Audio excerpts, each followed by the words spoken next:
Whether you're new to pool and practicing the basics, or a more experienced player performing drills to improve your shot making and positional play, the Drill Partner is perfect for you. You ain't a guest today, buddy. You're just I'm just here. regular old Mike. You doing all right? What the fuck? No, I can't hear you. What's going on here? Hang on a second. Let me see. Hold on. Maybe it's mine. Let me know in the chat if you guys can hear us and see us all right. I can't hear Mike. I don't know what the hell happened there. Mike, can you hear me?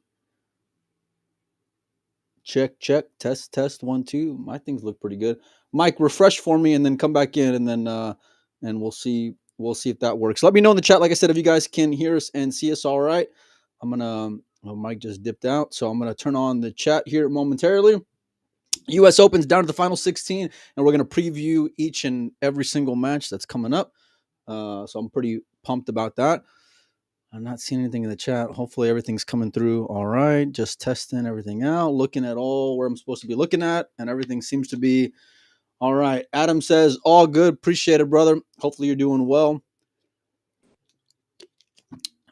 Let's see. Pinozo's coming back in, so we're going to bring him on in. It was a great day yesterday, man. I'm super excited to go and dive into everything that was and everything that will be. Mike, how about now?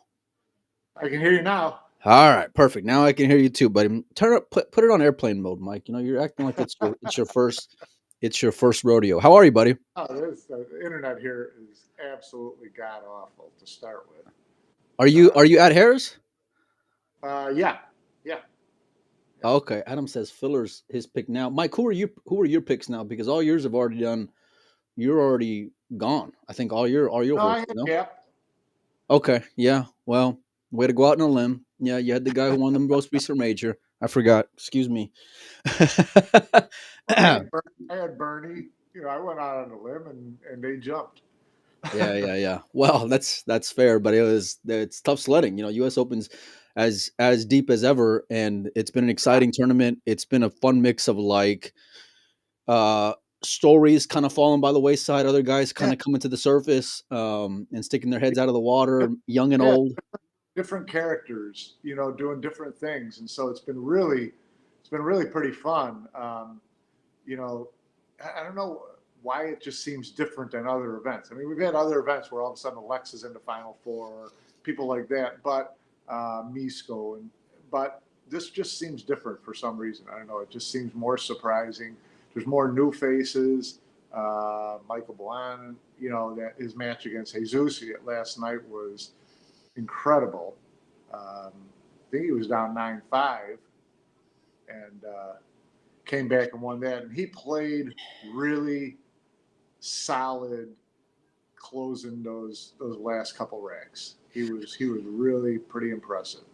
I was surprised because number one, the score line as I was going live, because I had Oscar on during that time, and I was wondering, and obviously I was scoreboard watching, but really trying to stay in the moment as well, and just heard a roar of the crowd, and I didn't know if it was the Latin fans or if it was the Filipinos, and so I'm just it was like Little Manila in there. I mean, there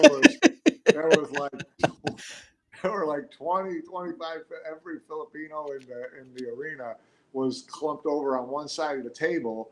The whole Marboys crew and JR and all the players and girlfriends and wife, everybody, they were all packed in there, and they were putting the heat. Mike, and they're passionate fans. Yeah, they were just screaming, and it affected Jesus for sure. The fans being in there, you mean? Yeah, it didn't. He didn't get a lot of shots toward the end, but then when he did get that, when it was 9-8, and he got to the table and he jumped that 2-ball in, and then made a long 3-ball. That's when I stepped out. That's when I came to do the thing with Oscar, because I thought it's over, and then when I was scoreboard watching, then I saw 9-9, and in my head, because I saw him get on the 3, and I didn't see him make the 3, but in my head I'm like, well, once he jumped that ball in, it was a long tough 3, because he had to come all the way back down, because the 4 was kind of nestled in the bottom corner with the 7-ball, and so he had to come down, and he kind of clipped the 4 in, and almost, he got himself, the cue ball kind of stuck in that bottom corner, and he had to play the 5 up the long rail, and he missed it by a diamond and a half. And I actually had dinner with him last night afterwards, and he said, I said, you really missed that pretty bad. And he said, yeah, he said, it was, they got to me. I was really nervous. He said it was really all the heat from the Filipino fans there really made him. And it was surprising because the jump shot that he made and then the shot he made on the 3, I thought, well, he's not feeling the heat, but, maybe those were shots that he not supposed to make. And so, he was less nervous about him. And the 5 ball was his out shot, and he just didn't get it done. I felt terrible for him. He played a great tournament. He's playing great pool. But again, Michael, from 9-5, 9-6 on, he was really smart, cautious, made all his shots. He was really, then he got to 9-9, and he had the shot that he made to go from the 2 to the 3 all the way back down table in this little narrow space that he had to make the 3 was ridiculous. And then he made the 3 and fouled and almost scratched in the side pocket, trying to set up the final 4-9. It was an amazing match. I saw yesterday online, and I forgot who said it, but someone was saying that was the second tournament in a row where Jesus let go of a 9-5 lead in single elimination, Mike. Yeah. I think that did happen to him in Florida as well. But listen, his matches were great matches. Even the 2 matches that he lost were unbelievable matches. His loss to Victor and to Bannon, and then a couple of his wins. Yeah, the match with Victor I saw, it was a great match. Yeah, he's playing really well, really competitive. He's going to be a force to be reckoned with if he can stay out here. How do you think he's going to do with facing the adversity, Mike? Like, what do you think in terms of his character and his mental makeup? Because those are 2 pretty public letdowns, and he went through it in Florida and came here and played great. Yeah. So, in tough matches, tight matches, you're not going to win all the tight matches. I don't think that means that, hopefully it doesn't get into his head because, he's such a strong player and he's playing We've so seen well. it before, players though, Mike, where the losses or the misses can kind of get to him to where you almost, and there's certain players now once you start seeing that, like when I mean, they start to get a little hitch in their arm, Yeah. And I'm not saying he will or he has, but I'm just curious to your thoughts. Yeah. It's, you wonder about how and they wonder about it, I'm sure too. How are they going to get through it the next time? How are they going to be stronger? Are they not going to sit there and say, "Oh, here we go again," and get themselves already, 1 step out the door? So, that's, hey, listen, all players go through that at some point. All the top players have been through it. So, we'll find out what he's made of coming up because there's a lot of opportunity for him. There is, and you can tell that they really put him at a premium in terms of him as a player and as a potential superstar. The way that they've been showcasing him over the last the last couple of tournaments, and he's earned that right. And for the most part, taking advantage of it. Like the drama and the theater of it is only going to do well and be a part of the story if he can just continue that same track as far as heading upward, in my opinion. Yeah, and I think that he can. He even talked last night. He said, "Listen, I'm not. I don't think he choked out that match. I mean, he missed that long shot, but he made a couple amazing shots at 9 to get there, to get that close, and he missed a big shot. But really, it was the only shot." From 9-5 on, it wasn't like he was out there playing 3 cushion and giving Michael all these opportunities. Michael was running out. And so he didn't do a lot wrong other than that last 5 ball. So, I don't think that he has any reason to be down on himself like he was giving games away because he really it was really good pool from Michael. The only one of the only sample sizes that I have of watching him in this tournament anyway was the Victor match was one of them, and then the FSR match was another one. And that was one that I was watching the better part of. And the only thing that I'll say is, and he ended up coming away with the victory over Fran, which is not Right. easy to do at the Oh, U.S. Open on table number one. But it's just that I felt like at times when they start trading blows, right, especially like heavy punches, that he can maybe press a little too much. Now I know he can come with big shots. I know he can be really smooth. I know he's probably the second best jumper in the world, only behind Federer, and it's not by far. I mean, by much. But that's my only like concern, if you will. But I think he's got all these intangibles along with a great skill set to allow him to really just explode onto the scene.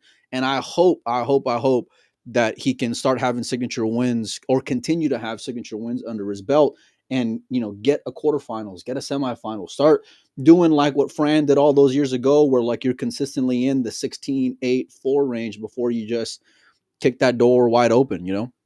Well, and that's what I think that he can do. I mean, you mentioned Fran and how he beat Fran, and Fran went through the same thing that he's going through. It's like, He did. got to get over that hump. So, listen, Jesus is 27 years old. He's still young. He's been out for 2 years. And then he jumps back in, and his game is where it's at now. I mean, forget it. Yeah. Let's start playing every week again, and I think he'll be fine. And again, everybody's hoping that he is, because he's exciting. He's fun to watch.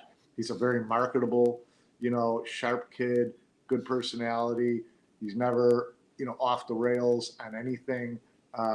So he's someone that I think everybody is going to be pulling for, and so that's got to help you when everybody's in your corner.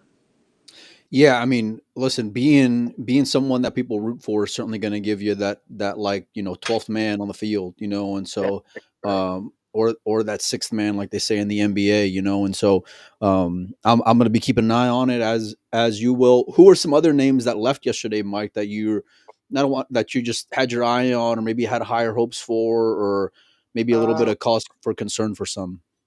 yeah, not in that last round of 32 last night. Uh, no big surprises to me as far as who left. Chua won, Yap won, Cole won, Jason won.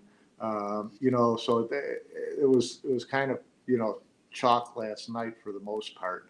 Um, so yeah, not really I'm surprised. just I'm just looking through it right now. So Huang takes out Oi. You would have probably expected that. Although we were both Oh, high on that, on, that on was where Oi was at. toss up. That to me was a toss up match. Yeah. Uh, and so not really shocked by either one winning that. Federer wins, Victor wins, Bannon with the Hill, like Mike said. Albin Ocean 10-5 over Bassett. That was a match that we both had our eye on, just given Yeah. it being Bassett's first trip here in the U.S. Niels with the 10-4 win over Bader. Alexa, that's where I would say it's a bit of a surprise. Misko's a great player, and he's been playing pretty well lately. I know Alexa's been in a semifinal of this tournament, Mike, but do you think it's this kid's story still has a lot left to be written in terms of Alexa? Yeah, we keep poking that one, Yeah, every it's couple been of a few. tournaments. It's been a couple of years now. Yeah, well, and you see him go into like 64 or 32, and then he disappears. But he's playing solid. I'd love to see him make another run. I mean, he's a good player. It is interesting to know, at what point are we going to decide that he's always going to be where he's at, or that he's got a higher ceiling? Yeah. It's kind of wait to see. Who does he have? Who does he have today? I can't we'll keep up. we'll preview all the matches, but he's got a walkover. He's got a guy named Johan Chua in Oh the yeah. Oh, true. in the round of 16. Yeah, good luck, buddy. Like I said, we'll get through all these matches. Mike, let's talk about the elephant in the room that was yesterday, and it being the Oscar Dominguez story. Yeah. What was your opinion? I know we were sweating it a little bit, just live scoreboard watching, but now that he got through to the final 16, I want to kind of get your thoughts on it. Listen, I mean, who isn't excited for Oscar making a run like this? So, you know, for a number of reasons. You know, we all know about Oscar's, Yeah. desire to play Moscone Cup, and he gets into the final 8 here, and he's starting to look in pretty good shape. Um, so everybody's rooting for him. He got a nice pull last night. I mean, Bader's a great player, but you know, he could have drawn a lot worse than that. So Yeah. it's great. Tikon. He had Tikon last night. Oh, right, right, right, right. So, Yeah, yeah. so good. I'm happy as hell for him. He was out there early this morning. So, um, yeah, he's got some work to do. Do you, I know, like coming into the event, he wasn't someone that we were talking No, about in terms of Moscone Cup, just given his lack of schedule, and it's by choice, because of the things that happened last year, and not just last year, but over the course of his career, and it kind of just came to a head last year when he gets the short end of the stick, and he was. Vocalize as much whenever I spoke to him yesterday, with still being as like tactful and respectful as he can, given who he is as a person, and but let me ask you this, Mike, if he, and I know filler hasn't necessarily been bulletproof yeah, like we've seen over the last few years, but if he gets through filler, what do you think in terms of the Moscone Cup? Do you feel like that it's going to be a little hard to ignore? it's going to be hard to ignore. There's so many unknowns on the Moscone Cup. We still don't know, you know, what the whole process is going to be in terms of the picks and who's going to be captain, who's going to make the wild card picks, who's going to all that kind of stuff, which could play a big factor in it. I mean, um, Oscar was right there last year and didn't get picked because we all were pretty confident Sky was going to pick Billy, and he did. So, Yep. and so what's going to change this year? I don't know. I don't know whether him beating Filler makes him an automatic. The only automatics are Shane and Federer and Sky. So Yeah. after that, still only 2 spots. So lots really depends on how it shakes out in terms of who's making decisions and how many they're going to be made. Yeah, they haven't come out formally, but we saw them promote like a Jason Sky golf thing some tournaments ago. I forgot wherever it was, and then they've been promoting the hell out of Billy and Sky together. So I'd imagine they're going to be back um, at it again in the Moscone Cup. I don't think like anyone's necessarily separated themselves, but I also don't feel like anyone's necessarily feeling any heat either. Like it was last year, where last year there was a lot of talking points, and a lot of that was a credit to and Oscar was traveling a lot. He left a lot on the table. He left a lot of Yeah, tournaments where he should have gone deeper on the table, but him keeping the heat on that conversation is what made it so interesting, where I don't feel like we've necessarily had that this year. Personally, in terms of him beating Filler, look, I don't think anyone's great enough to say, like, has been good enough to say, like, they're more deserving. But at the same time, knowing how that boys club can be, I don't know how tough it's going to be. And even speaking to Niels yesterday, whenever I got him on the show, Mike, he made mention of the fact that, look, listen, I'm not necessarily a fan of there being player captains. One, and secondly, he also made mention of the financial aspect, where the player captains are getting both the player portion of it in terms of money and the yeah, captain side of it in terms of money. So, what motivation is there for some of these guys who maybe aren't performing up to everybody else's standards to, number one, have a full schedule, but two, like, who cares if they lose or not? They're already going to be, if I'm a Sky or a Jason, I'm already pretty comfortable. yeah. I know I'm going to be on the team. I'm sure they know by now they're going to be captains, whether or not it's public or not. So it's like, what's the Well, motivation to have a good run or I don't success, think they Mike? do know for sure that they're going to be captains or not. To be honest with you, from what just conversations I've had with Sky, I think he's still pretty much in the dark at this point. So we'll see. We'll see. I mean, there's just going to try to pin Emily down in the next day or so and throw some questions at her and see if we get any answers. But there's just a lot of cloak and dagger going on with the Reyes Cup and the Moscone Cup in terms of I mean, that's format and picks. happens.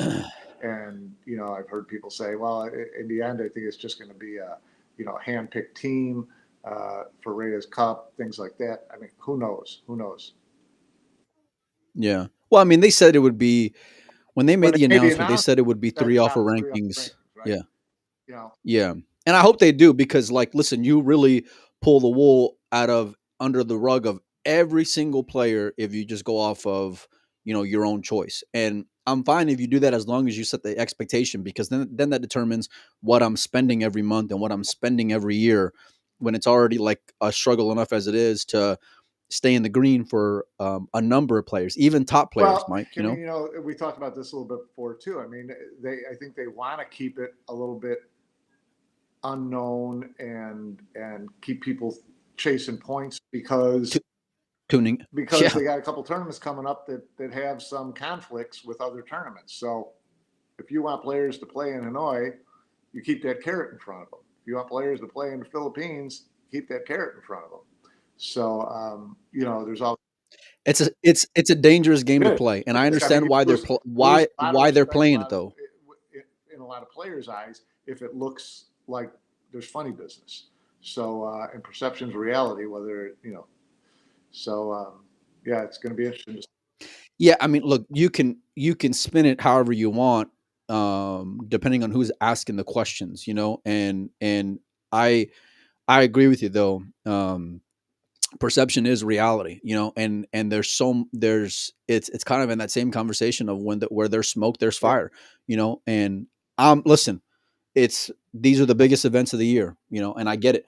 But at the same time, don't dangle that carrot only to shit on everyone on the back end because then you may lose the yeah, locker room when it's a whole it's a different time than what it was a yeah, year ago. It's a different time than what it was 18 months ago, than 2 years ago. All these things, and for some of them, I understand why they play the game and get in line and march correctly and all these things. But you if you lose the meat and potatoes, and it's fine for the guys who are premier and vogue right now, but don't miss opportunities to have these secondary storylines that could yeah. come to the You're top. trying You to know what I mean, build. I Mike? mean, you're trying to build something. You're just Yeah. not out there trying to market 8, 10 players. You're trying to build a tour. So you need everybody to buy in from number 1 to number 96. What give me something good, Mike. Give me something that you've heard that ain't out there. I know you've heard something. Come on. I know Uncle Mike, he doesn't waste no time. He didn't probably get, 20 yards into the hotel last night after check-in before he caught some kind of juicy gossip, Mike. Come on, give me something. You know, nothing that I you know willing to stick my neck out for at this point. Just a lot of Yeah. discussion. Just general things like you're talking about. This building of a tour and having to have the players respect and the players buy into it. It's getting trickier for them because It you is. go to these events and you see a lot of these top players out, and that's when you hear all of the I really hate 9-ball anyways. It's such a roll of the dice. And now, give me an opportunity to play 10-ball. Give me an opportunity to play 8-ball for good money. Decisions, good Yeah. choices are going to be made. So, I I heard it last year in Da Nang, actually, and it was before Hanoi, because there was some players there who I didn't know. I had an idea that they weren't going to be attending Hanoi. I wasn't sure whether or not they would be attending Hanoi.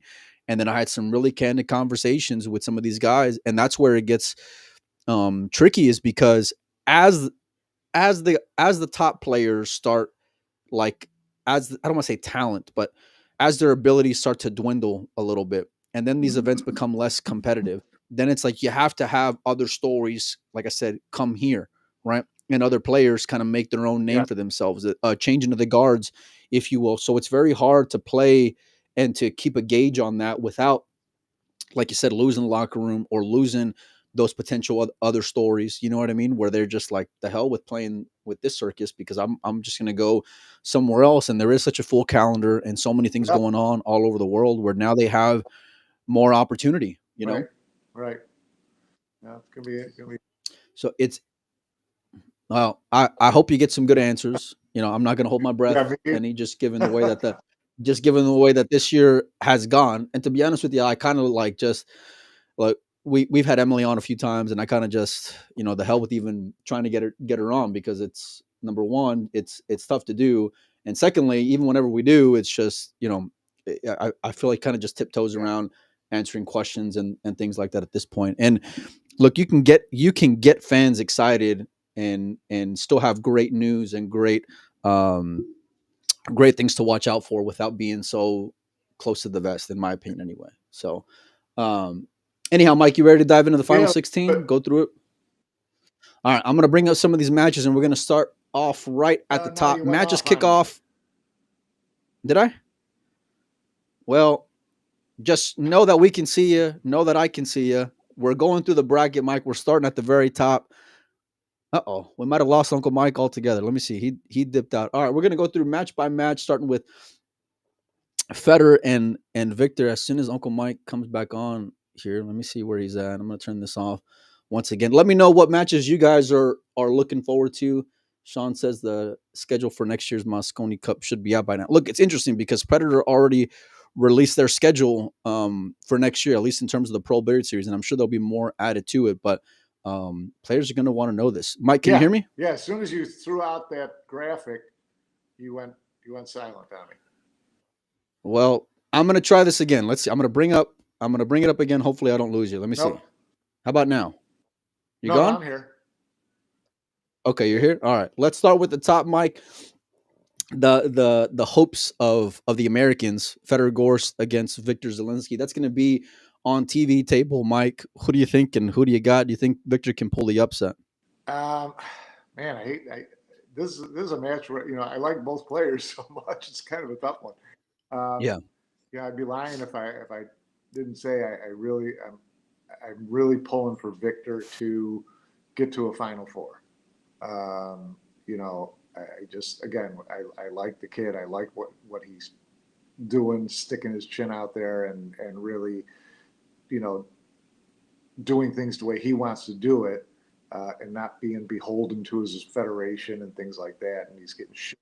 There's something to be Oh admired yeah, he's about that, getting Mike. shit on in the meantime, and this guy's got a lot on his shoulders, and so he's being true to himself, and so yeah, you want to see him do well. You want to see him, make a Final Four. I'd love to see him make a Final Four here.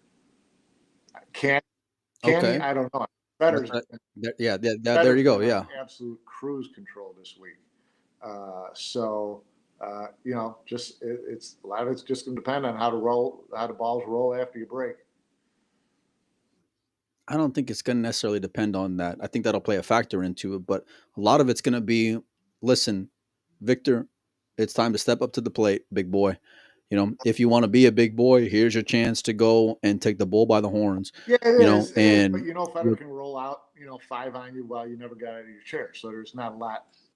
of course, There's not a lot you can do about it. So if Victor's in there and they can go toe to toe, then yeah, I want to see Victor step up, make the big shot, make the big safety, get out of trouble, beat him to the shot, whatever he needs to do to win the games and win the match.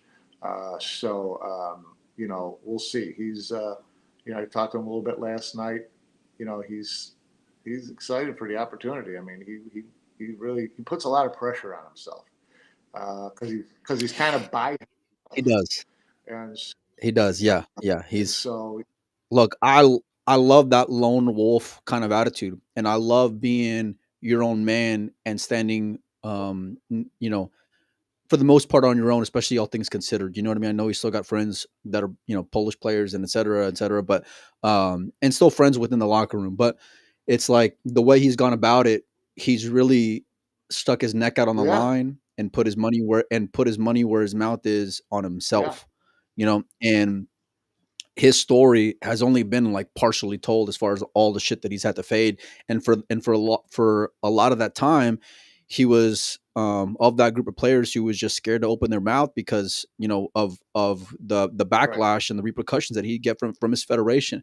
And so for him to go the route that he's gone, look, like you, Mike, I root for him. I've had many conversations with Victor.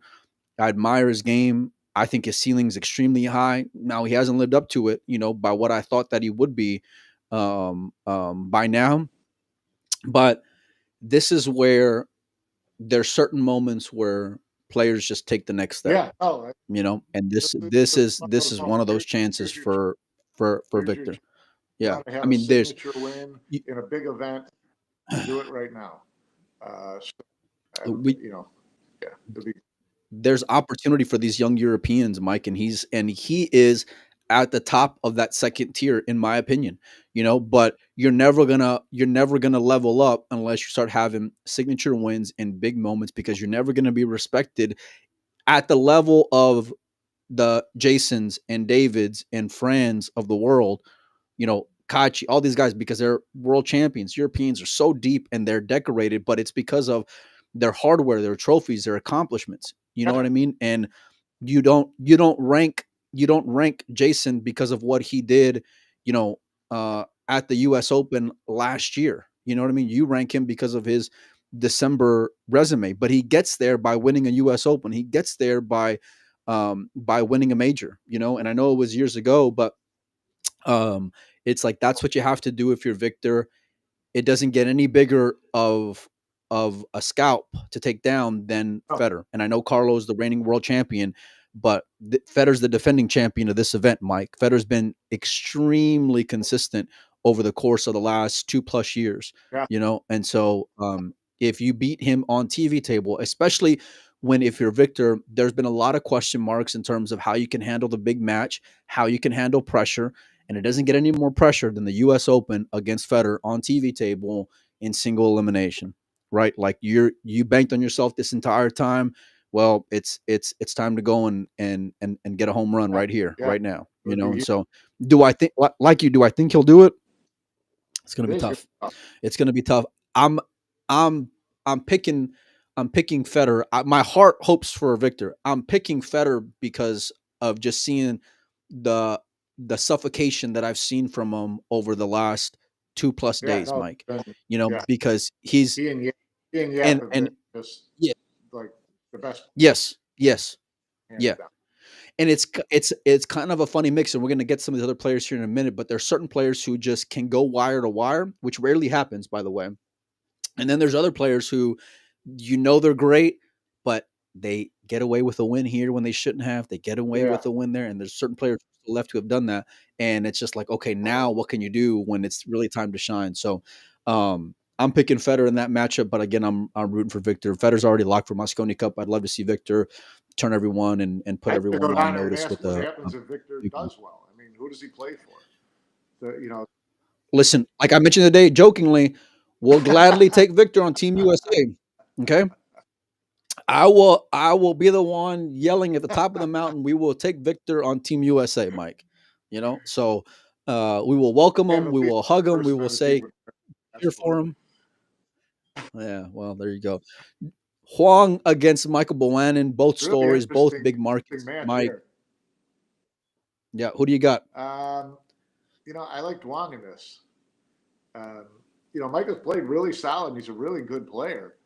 But I just, it just felt like there were like 2 or 3 of his matches where I really kind of thought he's supposed to lose, that he ended up winning. Huang has been playing good. He's been playing really pretty well. So, and he's getting more comfortable in these situations.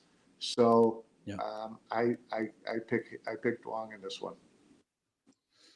Look, I'm going to be really honest with you, Mike, because and I know if you watch the show, you know how much I'll jokingly but seriously go and say, it's all about the eye test for me, because and I can't necessarily explain, all the things that get factored in that point. But I haven't seen enough of Bowen to really give an honest or accurate description as far as where I think his game is at. Now the Jesus one, I kind of can look at it from either direction. Do I and just he's a Filipino, he's Marboys. I just expect a certain standard from him. And I know Jesus was a flavor of the day and all these things, and you're fighting diversity. And there's something to be said, and we saw with Oscar, with a great come from behind victory and what that can do for you.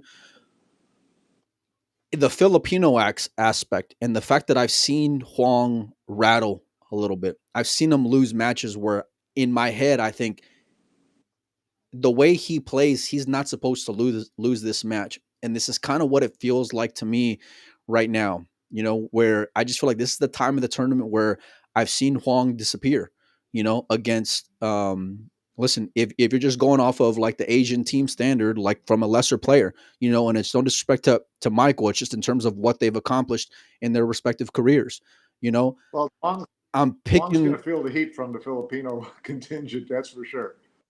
Oh yeah. Oh yeah. Oh yeah. And you know what? But listen, we talk about storylines, and there's a lot of them in this that are left. Victor for the Europeans. Listen, with a deep run, a kid who we haven't talked about in terms of the Reyes Cup, Bannon, can also go and maybe not necessarily punch his ticket, but certainly throw his name in the mix where he wasn't Yeah. before. And at a pretty serious time in the year as well. I still think from a Reyes Cup like marketing standpoint that Huang is going to be a lock. Maybe not 100. Yeah, not a stone cold lock, but he's pretty close to getting there. Um, but if you're Bowanan, you got to go and take advantage of it. I think that Huang, as great as he is, he's great at jumping. He's great at breaking. He can make a long ball, a cold blooded long ball, like nobody's fucking business. Give me like him and Filler as far as taking like a tough shot. I'm rooting for Duong. I think Bowanan goes and takes it, Mike. Right below this, again, this is the top side of the bracket, you guys, and you guys can check out the bracket at WNT TV or WNT Live Scores, whatever it is.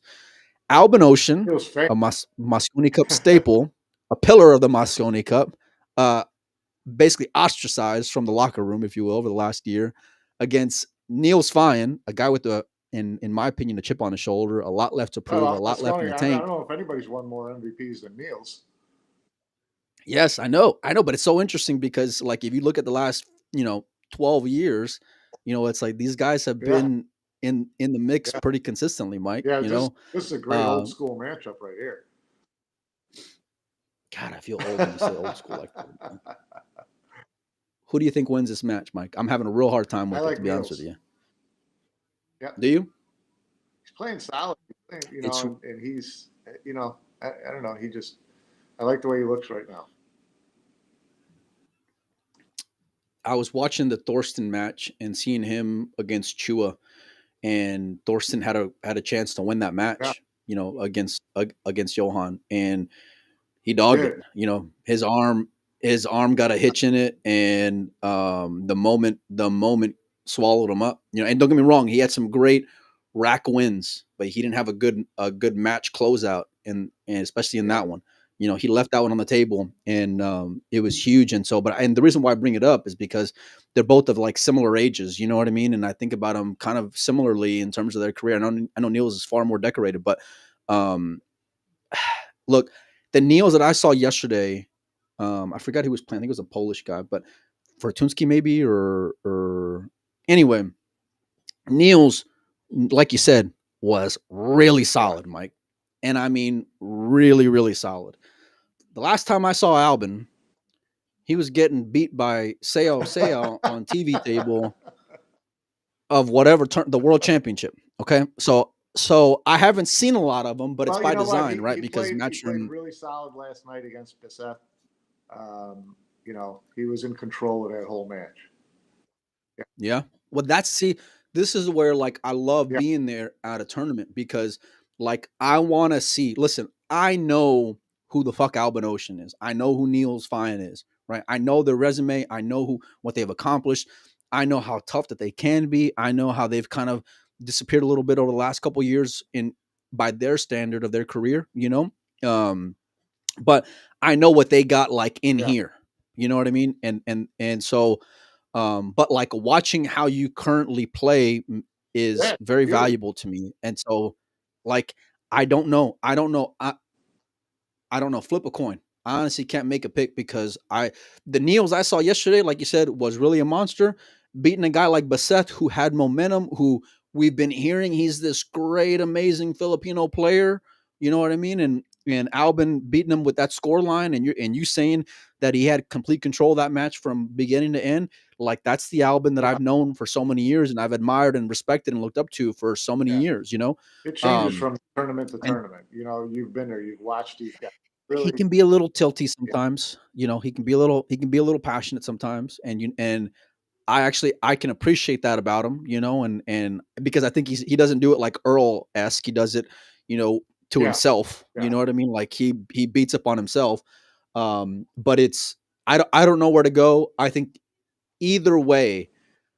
Listen, I love Chua right below that, and I think he's going to beat Alexa. But either way, I would love to see these guys just win the next two matches. And it's no knock on Johan because I'm a big Johan fan, but it's just because like they could really be that older guard who says we ain't yeah, done yet, don't close the yeah, door on us, and they can force their own hand, because they've been secondary characters when they've been used to being number one yeah, characters because of the youth, and they're not the flashiest guys on earth, and et cetera, et cetera. You know what I mean? And so, yeah, I'm rooting for either one of them. I'm a big fan of both of them. I got a lot of respect for both these guys, and yeah, I love talking to them. More importantly, yeah, both yeah, of them. great, So yeah, right beneath that, Mike, we got Alexa Pecelj against Johan Chua. Alexa was in a semifinal a few years back. Johan's been just an absolute monster for the last a year and a half at yeah, least. He's coming off of the Battle of the Bull, basically a major here in the U.S. right before this tournament. Do you think the kid from Serbia has got any chance on dethroning Johan here? only because uh, Johan has had he's had some close matches this event. He hasn't been like steamrolling a lot of people. Like I said, he should have Yep. lost to Torsten. So Torsten Yep. was playing great through this whole tournament, but he hasn't looked dominant. So if Alexa can stay in the match, then if it stays tight toward the end, obviously he's got a chance. That he's certainly not going to run over Johan, but I think he can hang in there with him. I'd still pick him to win the He's gonna match, but Even if you hang in there, Johan's not the guy you want hanging around. Kind of like Federer. You don't want these dudes hanging around. Big boys, you got to go and close them. And at this point of his career, Johan's an A1 talent. And so I'm picking Chua in this matchup. It's just listen, after that semifinal of the U.S. Open for Alexa, I really haven't seen him the way that I was right, hoping I would over the last 2 years. And we talk about current form all the time. Look, I value guys with battle scars. I value guys that are young with chip on their shoulders as well. I value guys um, who just want to go out there and feel like they still have something to prove even after they proved it. Like it's really a different culture compared to what I've seen from, let's say, Filipinos to Americans, for example, where some of these guys will rest on like signature wins throughout a tournament, where Filipinos, it's just like, listen, I'm a champion now. That Hanoi Open for Johan was extremely massive. And the way that he took over leadership yeah, over that Asian team was something that I was really in awe of, and I didn't expect it because he's, in my opinion, he wasn't the alpha in that camp. Carlo right, was, but certain guys just have it in there where they take yeah, it. Jason takes that leadership role on, and that's the reason why he's there every December. Look, I agree with you in terms of Johan hasn't looked as razor sharp as we've been used to seeing him at this point of the tournament. Like, usually coming into a final 16, you start having those yap like performances, Federer like performances, you know what I mean? yeah, Where like you're rolling on all cylinders. Or in Johan's case, you dodge a couple of bullets where I feel like, and I agree with you, that he should have lost to Thorsten. Now, can he parlay that into a signature win? If you were to just to go and take a look at that bottom four players, he would be the number one favorite if you were yeah, to go for and rank sure. them, you know? Easily. But with all the drama lately, with all the expectations, he steps up to the challenge. He can Yeah, step up to the challenge. I hope and I expect him to step up to this challenge, but it's really because of, like I said, me not knowing what I'm going to get right, from yeah, Alexa. More importantly, now we talk about this the entire four matches, storylines, and Moscone Cup, and blah blah blah. Look, these young Europeans have huge opportunities here. Moritz disappeared yesterday, losing 10-0 to Wukun Lin. Jonas loses to Naoki Oi in the round of 64 after a come from behind victory over Elliott. Mickey's out of the tournament now, Mike. It's like if you were Alexa, like he would have been, I would have gotten 15 guys deep before I said I'm thinking he's got a Moscone Cup run in him this year. I would probably would have been 20 guys deep before I would have gotten to his name. But kind of similar to Oscar, here you are. You got an opportunity.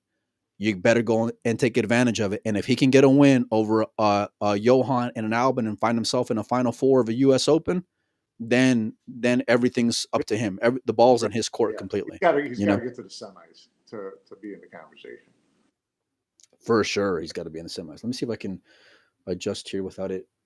Let me see. Hang on a second, Mike. Don't lose me now. All right, I'm gonna see if I can zoom out a little bit here. Perfect. All right, down below, Aloysius Yap versus Jeffrey Roda. Mike, who do you got there in that matchup? I mean, it's hard to pick against Yap right now. He's, people just they don't talk about him a lot. They don't, you talk about the big names and the flashy guys, and whatever. Meanwhile, this guy's just crushing the ball. He's breaking like a monster, and he's really in gear right now. Jeffrey Roda, great player, but consistent player too, really Mike. Consistent, but yeah, I like Yap in this one all day long. I can't disagree with anything you're saying, and when I watch matches, and especially like being there, I'm watching how guys are hitting the ball, but I'm also paying attention to how guys are sitting in the chair, palms are sweaty, beads of sweat coming down their face, their eyes, if they got that alpha look in them, or if they look like they're about to shit their pants, because there's plenty of them who look like that. You know what I mean? Yap is a terror in that locker room right now. Yap is on fire. He's just right gotten now. To that point where he's always had those confidence, belief Quietly, in himself, and whatever. And now I think those are all behind him, and he's just ready to go out there and run racks.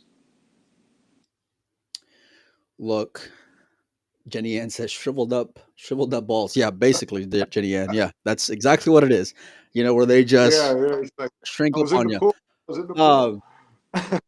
Yeah. No, I mean, look, I'm gonna highlight her comment here for a second. Look, I'm picking Roda in this matchup. Look at you. And he's been very consistent. And I know it's not the flavor of the day. I'm just going out on a limb, trying to go and shake it up a little bit. I'm picking Jeffrey Roda. The Filipinos are an extremely tough out. And there's a little bit of drama between Filipinos and Aloysius Yap right now, And so I think, and I know it may not necessarily be with Roda and Yap. Listen, I get that. Filipinos play with this pride of their country and their people like no other. Roda is a great player. He's been, like I said, extremely consistent. You're going to have to do everything right and play a Federer-like set in order to dethrone Aloysius Yap, because he is an absolute monster, like I mentioned. And it's not just with international open wins or, whatever.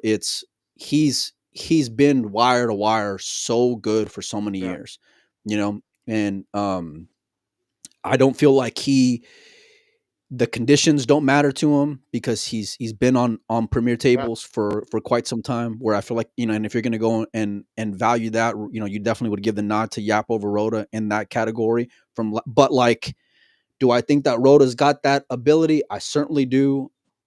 I think that Jeffrey pulls the upset, but I'm not in love with it. Okay. So now I'm looking at that, and I'm looking at the next match. I'm thinking you got Roda playing Oscar in the final 8. Wow. Okay, look, this is the match I don't want to discuss here, Mike. Look, Oscar's my boy, and I'll be rooting for him like no other. And stories from being in this position are great, and even if I wasn't friends with Oscar, the story part of it makes me root for him. The story makes me want to see Oscar continue on, but having having seen my boy play matches a lot, I know that at times he can have difficult matches. And listen, you're in the final 16 of the US Open and you're playing Joshua Filler. Good luck, because this is Josh. Josh is known to take over in moments like this. He's won this tournament before. By the way, beating Wu Jiaqing in the final of that tournament, which was a great final, by the way. I love that. Was probably my first major Matchroom event that I went to. Oscar's beaten Filler before, but he's going to have to dig deeper than he's ever dug before in order to get away with this win. And between me and you and whoever watches the show, it's a lot. There's a lot at stake for Oscar. And I think he is aware of it, but I hope he doesn't give a shit about it. Like he hasn't given a shit about it all year long, because just because you played yourself into a conversation on, I don't think that, whatever today's date is on the 22nd. Caught up in that. There's too big a task in front of him just to beat the guy he's across the table from, for him to be thinking of. Yeah, but he's human though, Mike. Things like that. He's going to have his hands full just looking at that guy across the table. So I don't see other things clouding his mind.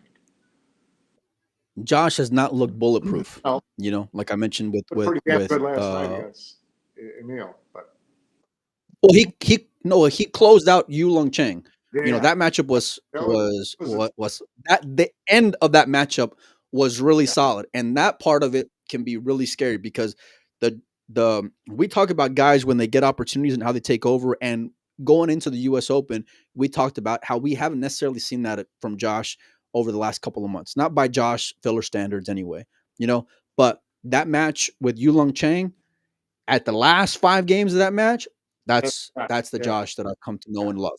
That's the Josh that and it's even scarier when he doesn't just overload you with his offensive skill set. Like when he starts playing the game like the right way, look out, because that dude kicks well, he plays safe well, he jumps, does all these things extremely well. He's a very smart tactical player. It's just a matter of whether or not he wants to go full or play the right way. Yeah. Yeah. So look, I'm picking my boy, but it's going to be tough. I'm just a realist. So Copenhagen against Jason at the U.S. Open. Good match, Mike, that's right here. This is a good. Co's been playing pretty solid. His last couple of wins are against a Taiwanese gentleman who took out his brother, and before that he beats Kachi and he beats SVB. Yeah. So imagine, and I'm just gonna say, listen, you beat Copenhagen, basically you beat SVB and you beat Kachi. Here you are, Copenhagen against Jason Shaw. Mike, who do you got? I want to ask you, put you on the record here. I'm going with Jason Shaw on this one. Yeah, really. He's every once in a while, Jason just looks like, okay, this is one of those tournaments where Jason's going to do, he's committed, he's driven, it's not just lip service. He looks like the real Jason Shaw. That's a great line. Yeah. This week has looked kind of like, he just looks a little more focused, a little more driven, a little more, I think he hears everybody talking about how he hasn't won any. He hears it. Yeah, he hears it.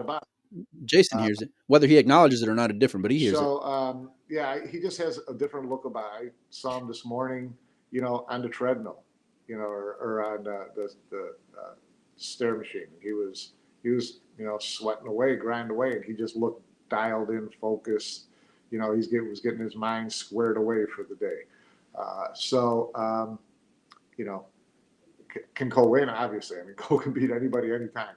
But I just, right now, this tournament, first time in a while I've seen Jason where I thought he looks really scary right now. Off the table, he just looks scary. I'm agreeing with you, and I'm going your same pick, and I picked Jason early on in this event, just from the little bit that I saw, and I do feel like at times he gets more of that spotlight than his accomplishments necessarily deserve, but he's earned that, like I said, considering his December resume, you know, where I feel like, and having spoken with Jason quite a few times, he'll always say like, oh, I don't got anything left to prove, blah, blah, blah.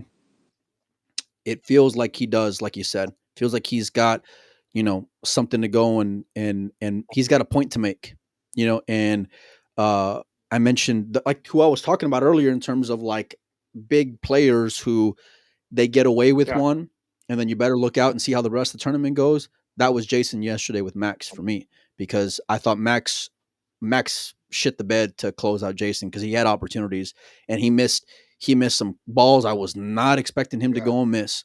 Yeah. I think Jason has an extremely fun style of play to him, one that lends itself to be cheered for. He lost to Copigny in the semifinals of the Hanoi Open, another major, Mike.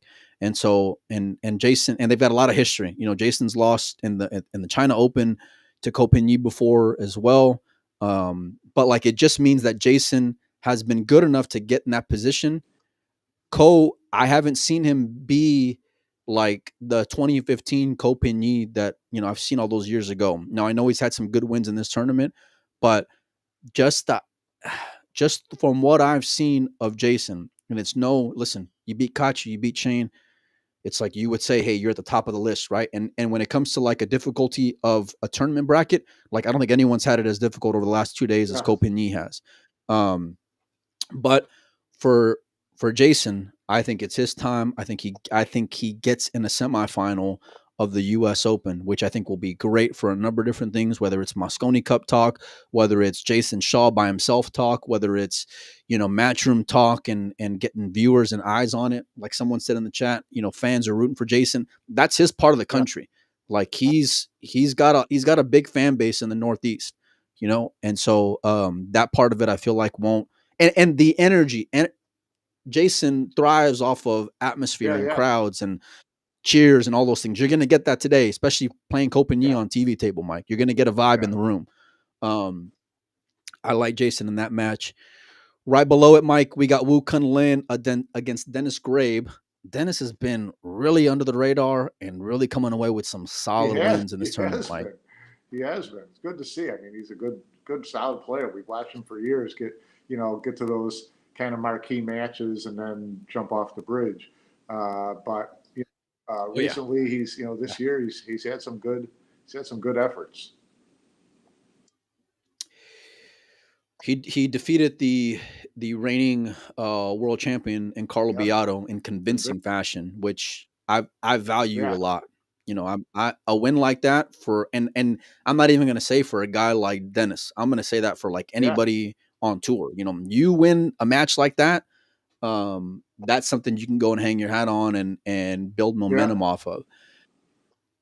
Dennis, like a lot of these other guys, Kazakis, Mario He, Max Lechner, are guys who, like we've talked about, making that they're coming, right? But then they never showed up, and I know that Dennis had a lot of success outside of the Matchroom arena, which I feel like has kind of freed him a little bit, and kind of getting out of the politics and the bullshit of it all. And so it really makes me root for him even more. But that dude wu Kunlin is cooler than the other side of the pillow, man. And that win, and I'm going Stuart Scott on you, Mike, with that line. Right.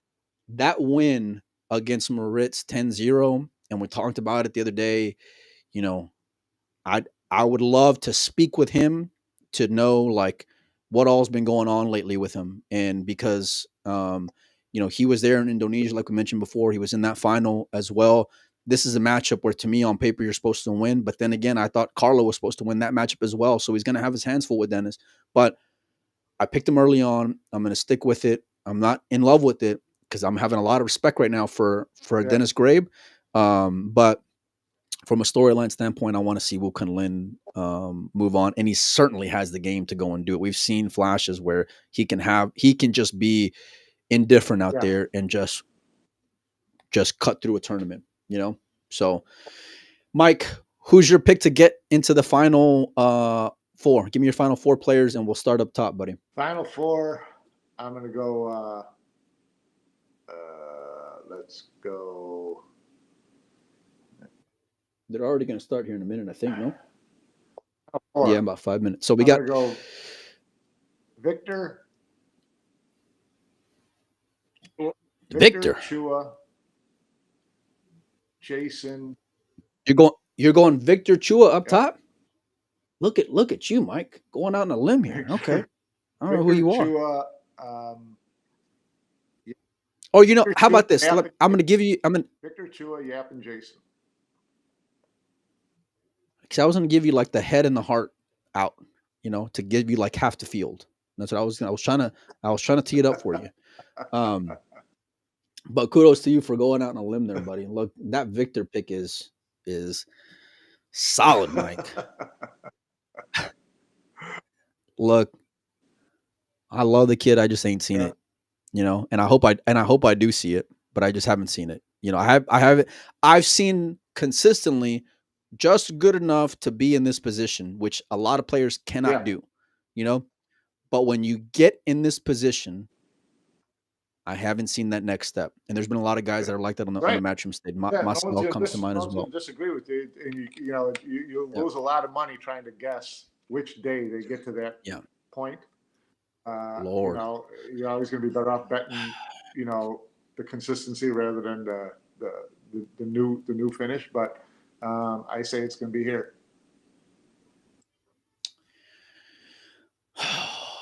I think I'm picking Federer up top. I'm picking Federer up top.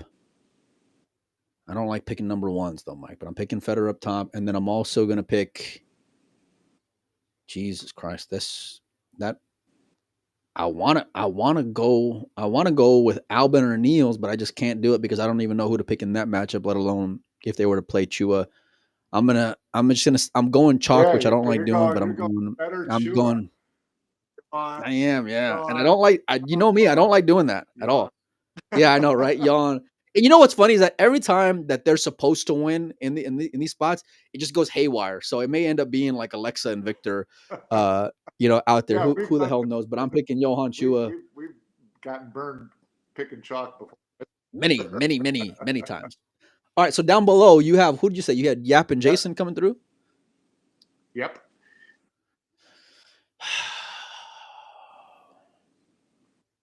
God, make your Victor pick man. Down here, buddy.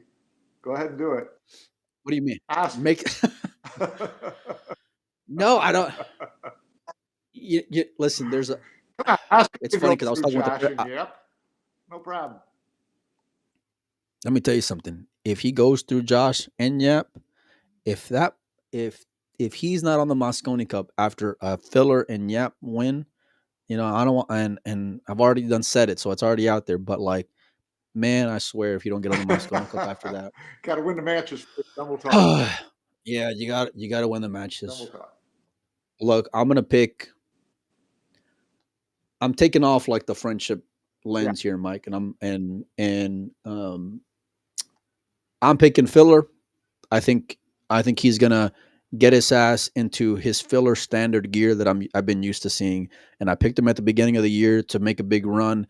I know what this event means to him. Kind of similar to Albin, he's got a lot to prove, and even though he's already accomplished so much in his career, you know, he finds ways to get inspired. That match against Thorsten, him dodging the bullet, I feel like all these things kind of come together. Oscar's going to be a tough out, but I think he gets through it. I think he gets through Yap as well. I'm sorry, I think he gets through Roda in that next round. I think Josh is going to be up top, and then down below, I think you're going to have Jason Shaw, which is going to have its own other level of rivalry, which I just hope we get. Went chalk top to bottom. Did I? I don't think Jason's chalk, and Yap would probably be favored over Filler. I think if you were going to go off of right now, Open, Final 8, Final 4, Yap is favored over Filler. I wouldn't mind betting it with a little something on it. I'll tell you that I wouldn't mind doing, because I think you can get good value on it. But like, I do think it, because Aloysius has been playing more consistent lately. I agree with that part of it, but I think you get to the U.S. Open Final 8, you know, you would take Yap even up. Look, anytime you bet against Filler, your stomach never feels right. You know what I'm saying? Like, there's certain guys who you don't like. You'll do it if like someone puts a gun to your head and they give you an offer you can't Yeah. refuse. But anytime you bet against a Federer or a Filler, I don't Yeah. like it. I don't sleep well at night, and my nerves are all shot for the rest of the day. No, look, I think I think you get a bit of a storyline there with Josh and Jason down below. I think it's going to be great. And there's like some issue in history there, given what happened in Hanoi and the Moscone Cup dropout and all these things. You know what I mean? That can play a Man, I tell role you what, into Josh against Jason, that would be a match with class. Dude, Josh versus Jason in the semifinal of a U.S. Open. That would be fireworks. I'm putting my phone on airplane mode. The kids better not end up in the hospital. I don't care what's going on. Everyone better hold off for the next, 90 minutes, because I'm going to go sweat some pool, and it's going to be over fast and exciting and great to go and watch, Mike. You guys can check it out on WNT.tv. I think matches are getting underway right now, so we got perfect timing. Mike, I'm sure you're going to go out there and enjoy the matches. I appreciate you for making time. I know we kind of kept you a little bit longer than expected. Hope none of these players were watching the show, because I'll go down there and get chewed out. Look, let me tell you something, and I'm just going to say it here because it was something that I wanted to post yesterday and I didn't. And so, I'll do these like engagement things on Windows Open, right? Where like I'll ask, give me your thoughts on this or that, or vote or whatever, right? And so I put on there like I usually do in Final 16, like, who do you think's going to win, right? And every now and then I'll go and I'll see, like, I'll click the player and I can see who all voted for who, you know what I mean? And usually like it's fans and I expect certain guys to pick certain ways or whatever. And then every now and then you'll get players in there and certain things I expect and certain things I don't. Lucas, for example, picked Albin to win, which I thought was pretty cool. And he gave a lot of respect to Albin, especially considering that he knocked him out the tournament. But when I went and looked at Federer, because obviously Federer's overwhelming favorite, right? It's a, for the most part, American fans there. Although it is very diverse. But anyway, I look at who voted for Federer, and didn't I fucking see Victor's name on there? And I said, what the fuck are you doing, man? Why are you picking the guy you're about to play tomorrow? I like that. Like, no, I don't like that. Like it. He's trolling, man. He's throwing out. He's like, yeah, okay. I don't think he's not. He didn't throw Federer's name in there because he's scared to death. He threw Federer's name as like, go ahead, bet against me. I'll bet against me. Yeah, I think it was a power move by him. Well, you're going to find out right now. Go sweat the action, Mike. Go enjoy the matches. You guys go and check out WNT TV. We're getting out of here. Thanks, everybody, for hanging out with us.